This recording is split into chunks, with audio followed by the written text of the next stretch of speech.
Welcome to the Speak with People podcast, where we believe that healthy communication is the key to unlocking your leadership potential. We are the go-to resource for leaders looking to greatly improve their communication skills. Whether it's one-on-one interactions, team settings, public speaking, or your digital communication. By improving these skills, leaders can create stronger connections and drive positive change within their organization. Each and every episode, we sit down with leaders from various fields, just like you're grabbing a cup of coffee with them. We dive into real, practical conversations. Our goal is to help you transform your communication skills so you can lead more effectively, build stronger relationships, and make a lasting impact. So grab your favorite drink, settle in, and let's learn together.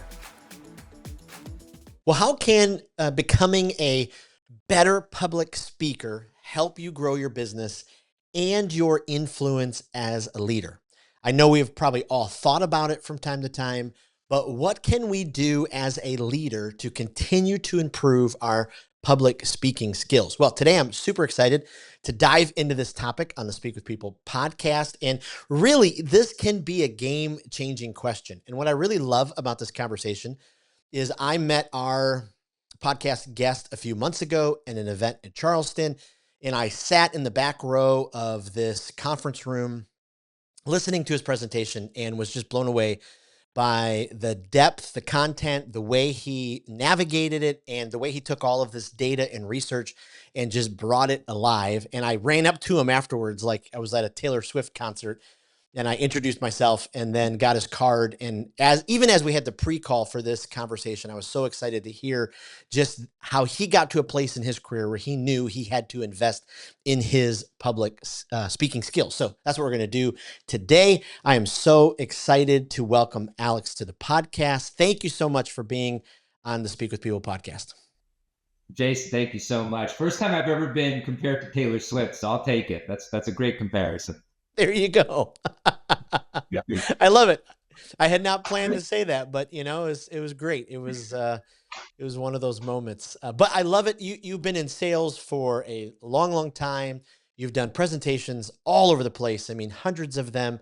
And I love the conversation we had last week where you just talked about how you just got to that place. So before we get into, diving into the heart of the conversation, why don't you give us a little bit more of your story? Tell us who you are, what you do, where you're from, all that good kind of stuff. Yeah, absolutely. Well, thank you for that. So, I'm originally from, well, actually, if we take a step back, I was originally born in Bucharest, Romania. Oh, wow. My family moved over to this country when I was about 4 years old. I grew up in the Philadelphia area. I actually grew up in Philadelphia. Spent most of my life in Pennsylvania growing up. I went to college at Penn State. We had a very unfortunate loss this past weekend, but that's okay. I'm still very optimistic that we're going to be in the playoffs come the end of the season.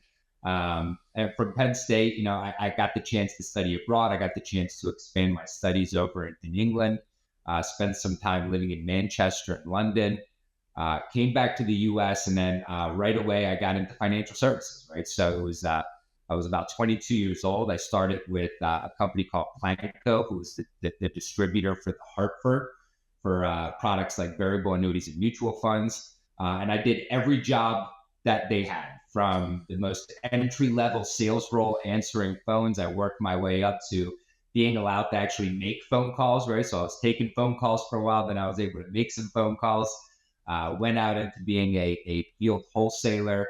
Got the opportunity actually to move back to London, where I started Hartford's retirement services business out there. We grew it to the largest distributor of variable annuities in the UK. We were doing about £3 billion annually. Wow. Which was phenomenal, right? I mean, that was really big success, really, really quickly. I actually learned a lot of lessons about public speaking while I was out there, more about myself in public speaking. Interesting. From there, I went into management. I've done a number of roles, whether it be within mutual fund companies, annuity companies, ETF companies. And then about 10 years ago, I found myself working with Mass Mutual. I became their national sales manager. So I lead our national wholesaling team across the country that support financial advisors on how to better serve their clients. And that's what we do. Wow. I live in central Pennsylvania. I'm married to a beautiful woman. Her name's Ashley. We have two amazing children, Caden and Kaya, and a dog named Gracie that we actually found in Turks and Caicos and brought back with us. So That's its own story in itself. Wow, man, you just slid in that really fascinating story right at the end there. I love it. So, being around Philly, then, was you much of a hockey fan, or have you stuck to football or any other sports? Love hockey, favorite sport, one of my favorite sports to watch. Gosh, and I think the next question, if it leads to who my allegiances are towards, it's going to upset a lot of people in Philadelphia because I spent a big part of my life in Chicago. So I'll be the first to admit, I'll throw it out there. I am a diehard Eagles fan, right? Being from Philly, you have to be a diehard Eagles fan, and I am. Hmm. But throughout my adult life living in Chicago, I was a Cubs season ticket holder. I was a Blackhawks season ticket holder.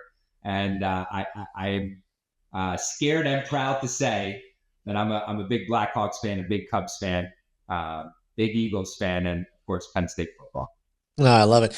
Well, born and raised in Detroit, and so Hockey Town, was kind of a big deal for us, and so we hated the PA teams. I even have a hard time saying them to this date, but I lived in Chicago area, and so when what was it? When did the Blackhawks win? 2010. They won the Stanley Cup, and I'm walking my dog in the neighborhood, and all of a sudden I see the Stanley Cup.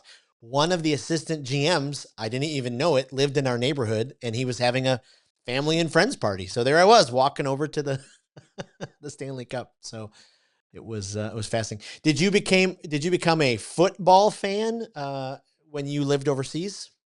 Oh, absolutely. How can you not? It Absolutely right. is the sport out there, right? It's not, you don't, the seasons change, but the sport doesn't.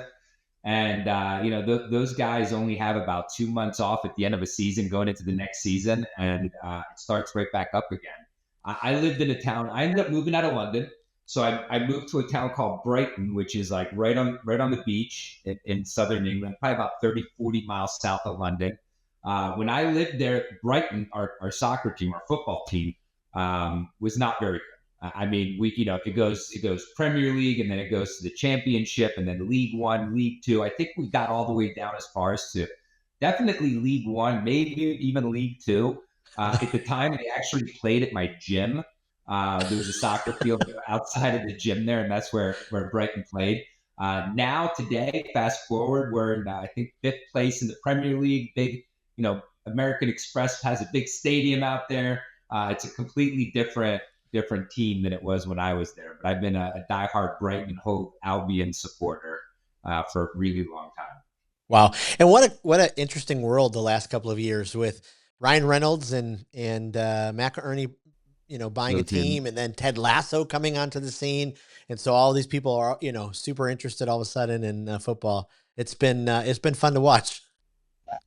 There is a lot of U.S. based investors that have gotten very involved, and we could do an entire podcast about how the fears of how that could potentially change the way that business is worked over Mm, in the league, because each team is 1/20th owner of the league. So the more outside influence you have that are buying teams, the more control you have of the actual league itself, and it's actually a interesting. really interesting topic that's going on right now.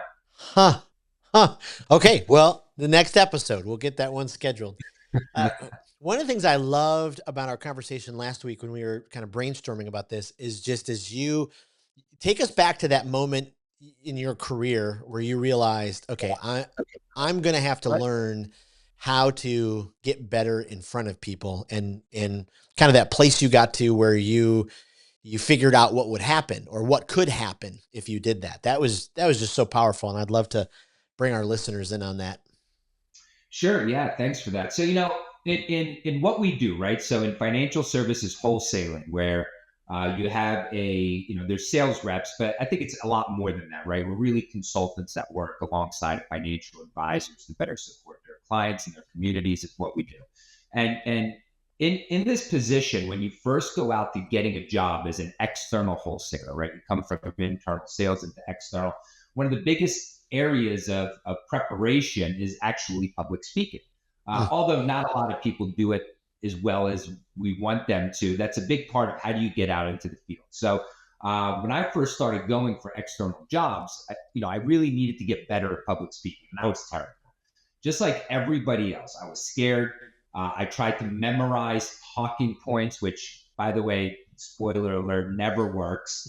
Right? I was trying to memorize entire paragraphs. Right? Like this slide, I Yep. got to hit 4 paragraphs that I've memorized, and if you forget one word, Yep. it throws off the rest of the presentation. Right? Yep. Like it derails you. So, um, you know, I got good enough at public speaking to be able to get the job.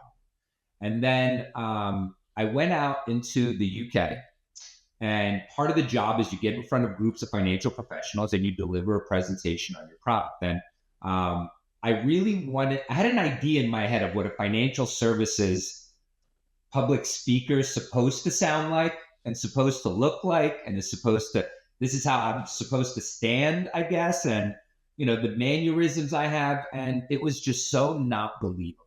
Mm. And the presentations weren't going great. The content was there, but people were just not connecting to me. I didn't quite understand what it was. And it was then that my manager at the time, Adam, came up to me and he said to me, "Have you ever seen the Howard Stern movie or read the book?" And I'm like, "No." He goes, "I want you to watch it." Because I guess, Howard Stern, as he was coming up, he was like a country western DJ. He was something. He did a number of different things that just wasn't quite him. And he kept failing at all the different things that he was doing. And then it wasn't until he put aside what he thought people wanted, what he thought the job was, and just started being himself, that he started making real money. And that was the advice that my manager at the time gave me about public speaking. He said, "You are not this person that you are trying to be when you get up there. So what I want you to do is throw everything that you think it should be away. And then the next time that you get up on a stage, I want you to be brave and be willing to be vulnerable, that people may not like who you are, and that's okay. And be that person, be who you are." It should be the easiest thing in the world to do, but it really isn't that easy, right? To have the ability to get up in front of a group of people and be who you are for fear of rejection or whatever it is. And when I started doing that, when I started just being me and talking about the things that I found interesting, while in addition to talking about all the great stuff that our company was creating, the people who liked it really liked it. The people who were never going to like me anyway, I mean, I'm not going to change people's hearts, right? But the people who liked me really liked me because of the credibility that I built and because it was believable, because it was real. And that's when I started to really dig into how do I better prepare myself so that the content that I deliver, I do so in a way where it's coming from me. Mm. I'm not trying to be a speaker I saw. If my manager was the one that maybe showed me how to do this presentation, I wasn't trying to be him or her doing it, right? Yep. It was like, how do I take this content and make it myself so when it comes out of my mouth, it's actually authentic to what I believe. And that's Yep. when everything started changing for me. And that's when I got the confidence to continue to further be myself. Wow. Wow. So much there to unpack. But those early days and even into today's presentations, is it a mixture? Do you primarily do more sales presentations or more information driven presentations? What's the ratio there? These days, I'm very fortunate that I'm in a position where I'm not a field-based salesperson, Yep. right? I'm in a national role. So now when I go to conferences like the one that you and I met at, I get to kind of pick and choose what I present. Yes. It's rarely going to be a sales-based presentation about our product, very rarely. Sometimes people will ask for it, so I'll deliver it. But normally it's about things that I think could add real value to the audience that has absolutely nothing to do with our company or our product. So what you saw me deliver was a whole presentation from research MIT has done about the future of advice and this thing that they consider the longevity generation and the longevity economy, and how this demographic is so different from past generations, from their education level to their access to information, that we need to approach our conversations and our communication different in order to be able to get the results that we're looking for. So that's what that presentation was about. But I've even partnered up with a company where they do mindfulness training for the Mm. NFL. And working with them, we got permission. And I went around the country for about 2 years teaching groups of financial advisors how to be more mindful and how to meditate and how to Wow. approach their lives in a better way. Because for me, what I thought was if I could be a better person, then I'm a better dad and I'm a better husband and I'm a better mentor and I'm a better wholesaler, whatever it is that I'm doing, I'm better if I could be better internally. So I took this mindfulness presentation. That's what I did for 2 years is what I was presenting on. It had nothing Wow. to do with our industry. Um, so Wow. I don't know if I answered your question, but Yeah. I do a little bit of both. Yeah. Well, I love that. And I love what you touched on there because, so many leaders, they get up front and you're so right. They try to be somebody else. They try to work through the nerves. They try to, bring back the things that they memorize. And all of that works against them and they can't just be themselves. It's not, they just can't have a conversation with people up front. And part of that is because they haven't done the inner work to figure out who they are and to, some of that mindfulness stuff, which is so valuable for leaders to be able to, have that inner world healthy. Cause I talk all the time in our presentations. If your inner world is not healthy, what comes out of your mouth is not going to be healthy. It's going to put up a wall between people and they're going to realize pretty quickly, either you're manipulative or you're too aggressive or you're forceful or you're leading or speaking out of fear. And so that was so powerful in those early days as you were learning and you're kind of using each one. What were some of the personal roadblocks you had to get through? Like, some people, they sweat so much or they get nervous or, the nerves get out of control. What were some of those early roadblocks for you? Yeah, I'm a big talker with my hands, and that's okay. But it needs to be controlled movements, right? So that's something I learned Hmm. quick. I move around a lot, and it's okay in presentations to walk. But there's a difference between what I call the presenter two-step, where you're kind of doing the same motion over. And if you actually recorded it and hit fast forward, it looks like you're dancing. You're doing a Yep. little dance on a stage. So there's a difference between the presenter two-step versus walking with purpose. And I had to learn; those were learned behaviors that somebody said to me, "Hey, you move around too much," or "You're kind of chaotic when you're up there." And I had to learn, like, okay, well, when I present, there's a stage Yep. and the stage should have a home base. And home base is where you stand to deliver messages. And when you walk with a purpose. I'm going to walk to the left side of the stage so I can address that part of the audience. When I'm done doing that, you come back to home base to make a point. And then you walk to another part of the stage to make a point. Maybe you get off the stage and walk down the aisle so you Yep. can connect with people to make a point. So I had to really work on those things because it got me in the way. But I'd say the biggest thing, and you touched on it, you have to be right mentally in order to be able to, for it to come across physically for people to see. The biggest thing was, and I wouldn't say I struggle with it as much today, but it sometimes creeps in.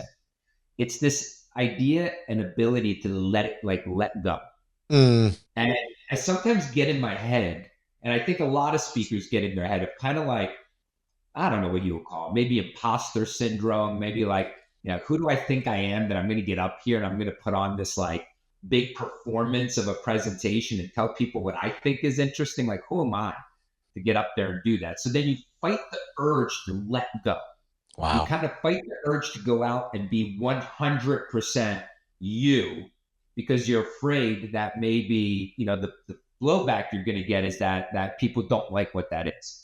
And I find that in my head, and I can't tell you what song it is, but in my head, before I get on stage, I play this like James Brown song in my head where it's kind of like pumps me up to get up on stage and I hear it. And when I get up there, I just let all of it go. I don't care what the people think. I don't care if someone thinks that I'm being silly by the things I'm saying or how I'm saying them. And what I did was I always have to remind myself that in order for this to go great, not good, great, it's really, and I know this is going to sound weird and selfish, I don't know, but it's about me. Mm. Like I don't make it necessarily about them. I make it about me. And what I mean by that is I want to have as much fun delivering what I think is really important information in a style that I enjoy doing it. Yep. right? I know that I talk with a lot of passion, a lot of enthusiasm, and that's who I am. And there was a long time where I had to fight the urge to hold back who I am because I thought maybe people weren't going to like it or it was going to be too much, right? And when you let go of those like chains that hold you Wow. back, you could just be, right? You look at great speakers out there and they just are. They are like a supernova when they're speaking, right? And I think the only difference between someone who isn't and someone who is that ability to let go of any feelings that hold you back and just be you, right? Is it the army days? Be all that you could be. Leave everything out Wow. Wow. Goodness. There are leaders that I know who pay for speaking coaching for years to get to that place because it's so freeing. And from my observation, so this is really unique. I've had your episode will be, I think, episode 184 on the podcast. So lots of leaders from all over the world. I'm trying to think. I don't know if I've actually sat in a presentation of any other. There's been a couple that I've watched their TEDx talks or those things. So I actually got to sit in your presentation, and I'm kind of a speaking geek. I love the art and the craft and the study. And there's a couple things that really stood out when I listened. And my partner for Speak with People was with me. And so we were both just kind of flourishly taking notes because you were so passionate about your content. So often when I go to these regional meetings, and you've done them for a very long time in your financial career, it's to me, it seems like 8 out of 10 of the presentations are just very dry data, product, numbers presentations. And I talk to the advisors, I'm like, which ones, stand out. So what I love, like, what I loved what you just said is I can tell our listeners from the vantage point of sitting in the audience, what you do came through so loud and clear because it is you, like the passion that you have for people, like came through. And I absolutely love that. What has it done? Do you think, like, especially in your early years, kind of getting, maybe not to where you are now, but what do you think that getting to that place to be able to do that into a room helped you grow as a leader, helped you, uh, take on new, advancements or priorities, or get the notice of the leaders above you? Do you think any of those improvements in your public speaking skills helped with some of those promotions you talked about earlier, helped with some of that there. advancement? 100%. Mm. Um, I heard something once and it stuck with me for 20. I don't know how long I've been doing this, 22 years, right? In the industry. Enthusiasm excites and passion persuades. Mhm. That's it, right? And that is a mantra that I've had that's a part of me for 22 years, ever since I heard that. Enthusiasm excites and passion persuades. Wow. And I'll tell you, doing something that other people find to be really difficult, or in this case of public speaking, doing something that people find to be like I'm fearful of it, right? And I see statistics, right? People fear public speaking more than death, right? I don't know how Right. true that could possibly be, Sure. right? But you hear stuff like that, right? Yeah. Um, so when you get really good at doing that, what it does is it's instant credibility. Mm. And what I find, and I kind of call it my cheat code. So I've been part of new teams. I've been part of new leadership opportunities where you're walking in and now there's a group of people that you may not have been working with that you're now leading in an organization. And for me, I strategically make sure that I can get time to speak in front of that group in person on a stage as quickly as possible, Yep. right? If I'm starting on Monday to lead a new team, by the end of that week, I want to be in front of them doing some kind of speech because Yep. I know that's the fastest way that I can get people to let their guard down and go from who's this person I don't really know that's now leading us to going, oh man, did you hear that guy speaking?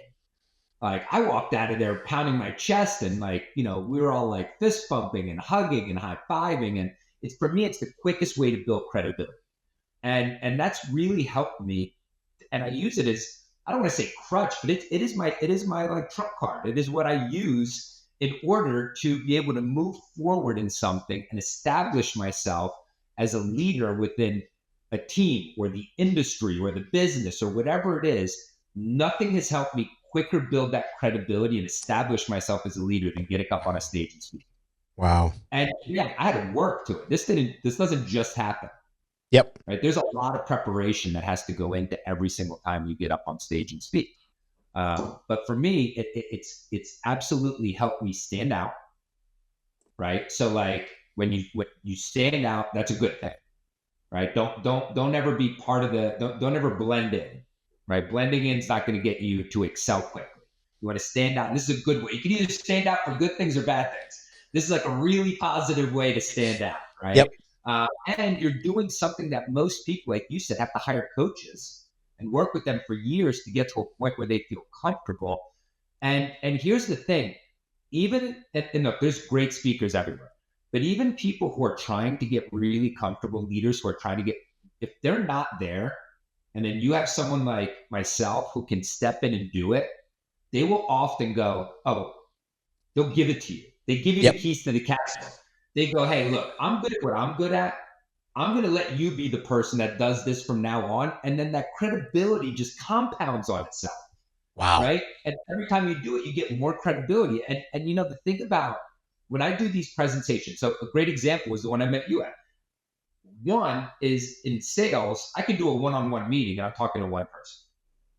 I get in front of 50 people. In the same amount of time I was with that one person, I'm now with 50 people.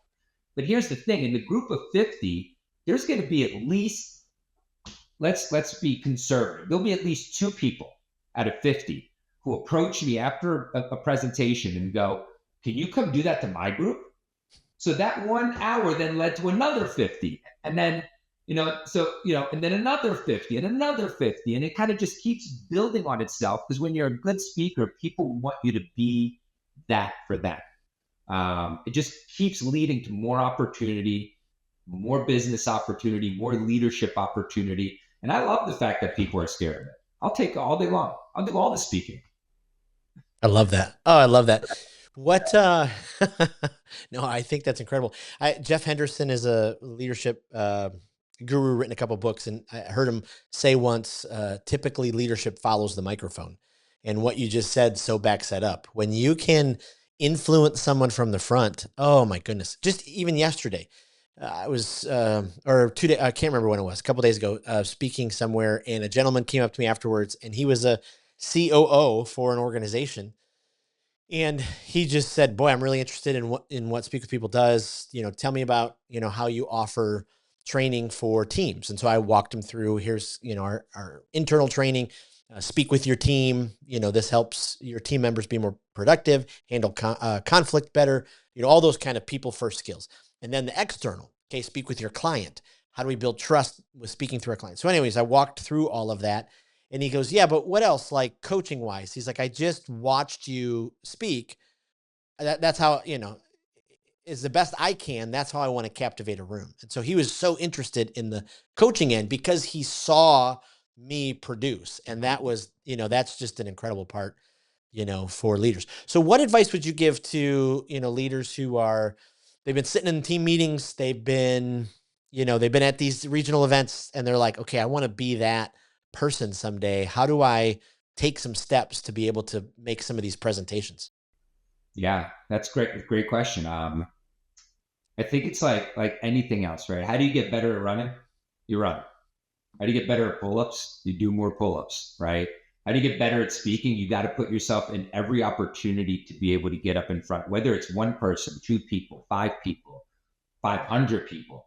Any opportunity there is to get in front of a group to speak, take it. So that's like one, right? Do as much of it as possible.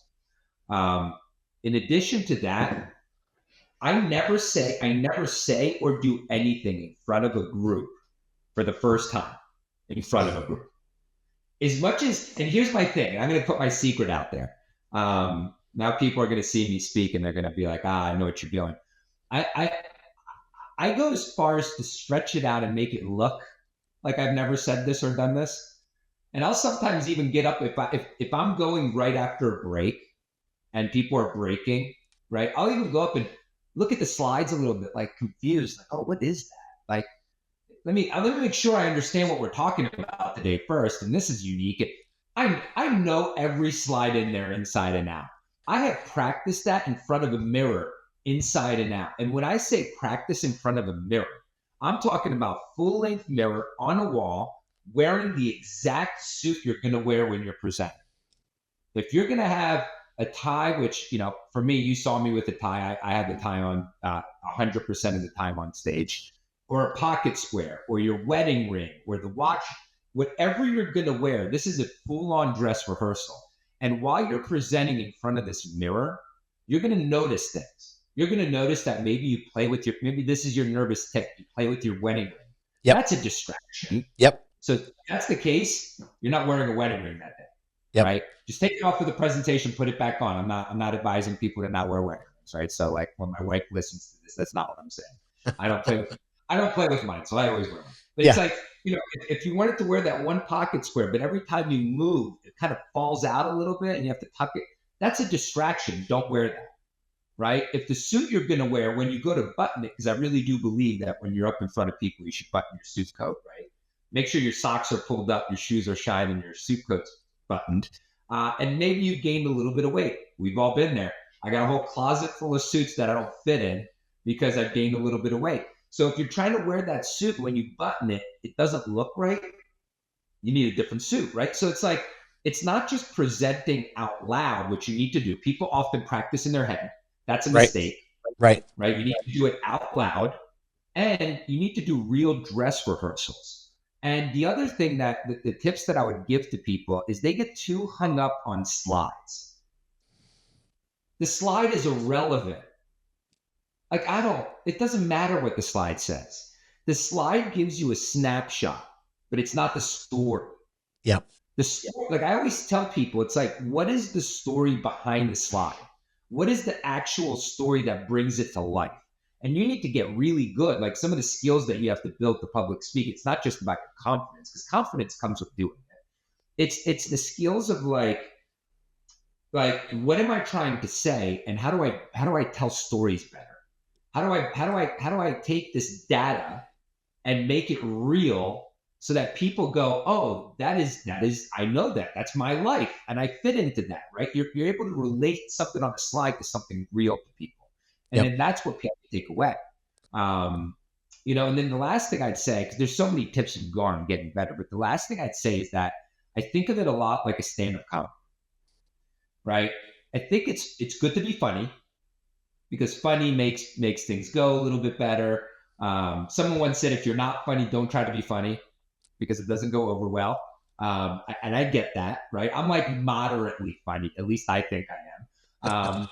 So what I do is I try things that are funny, just like a stand-up comic. So I'll try something. And if the audience doesn't laugh, I'll go, okay, well, maybe the audience was having a bad day, because I think that's pretty funny. So I'm going to try it. The next time I present, I'm going to try it again. If I try something 3 times and I don't get a lot of chuckles, I'm never saying that again.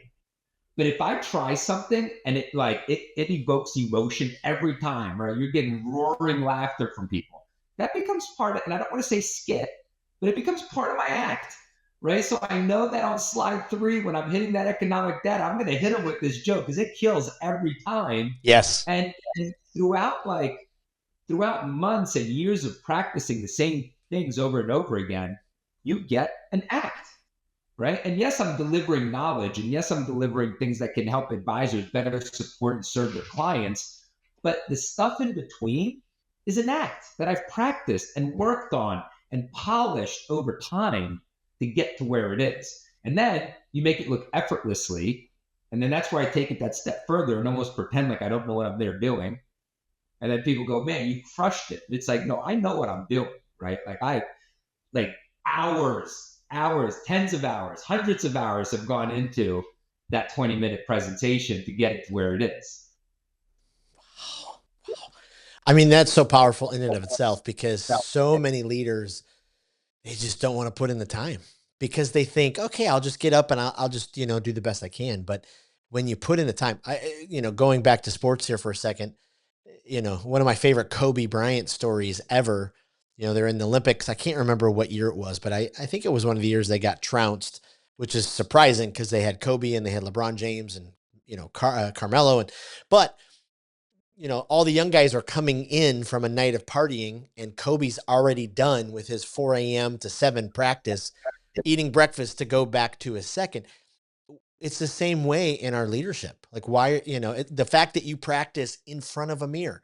When I coach leaders, practice it as many times. I try to push them to do 7. If they do 7, like, that's like unheard of, but you start getting to a place where the material so well, it's just in part of you. And as soon as you walk up to the stage, it's like, whew, it just flows out of you. I mean, that's just an incredible part.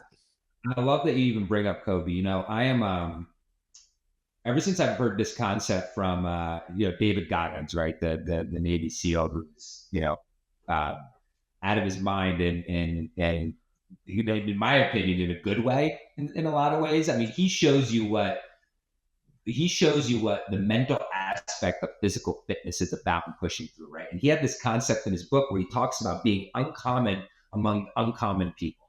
And when I read that years ago, it blew me away because I just thought, like, you know, it's not that hard to be uncommon amongst the masses, right? Because most people don't put in the work or the effort to get great at what they want to do. They don't. And there's a lot of excuses why, but we all know that it's usually an excuse, right? Because we have the ability today. There's never been a greater time to be alive. You have the ability today to learn anything, to be great at anything. You pick something and you have at your fingertips the ability to be great at it. And what sets people like, so again, being great amongst the masses, I think is a little bit easier than hard. But then when you take people who are great, right? When you take the NBA players, and I watched that documentary, I think we all did about Kobe, and you have some of the greatest athletes in the world talking about Kobe Bryant, like he was out of this world. He was like an alien to them. Yep. How does he do what he does? It blew them. That is uncommon amongst the uncommon. And I strive to be that. I want to find the greatest speakers in my industry, figure out what it is that they do, the styles that they have, and then figure out how do I get better than that? And what resources are available to me so I could get better than that? And again, with the internet today, everything that we have, you can watch speeches of people who are great. You can go to podcasts like yours and listen to people who are great at what they do and the tips that they have to do it. It's anybody can do anything, and it's so amazing, right? And that's what we should all, your listeners, everyone should strive for. It's not about being great. It's about being great amongst the great. It's about being uncommon amongst the uncommon, right? And if you can do that, then you're going to be better than 99% of people. Absolutely. Wow.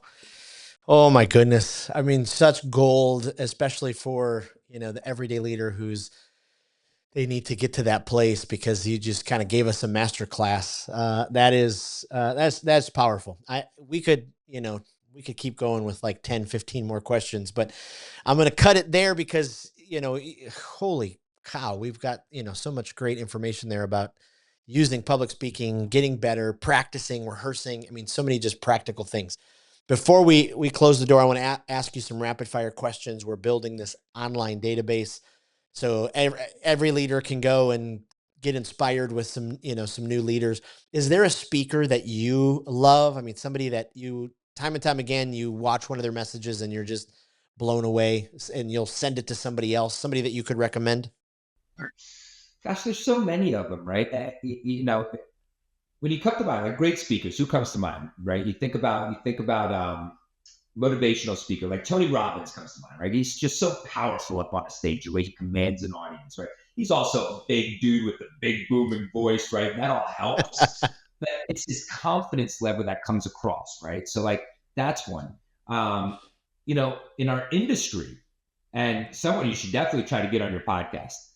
He works at Lincoln. He actually got me into this business. His name's Tim Cypher. I haven't actually spoken to Tim in a long time, but he ran my company when I first started in this industry.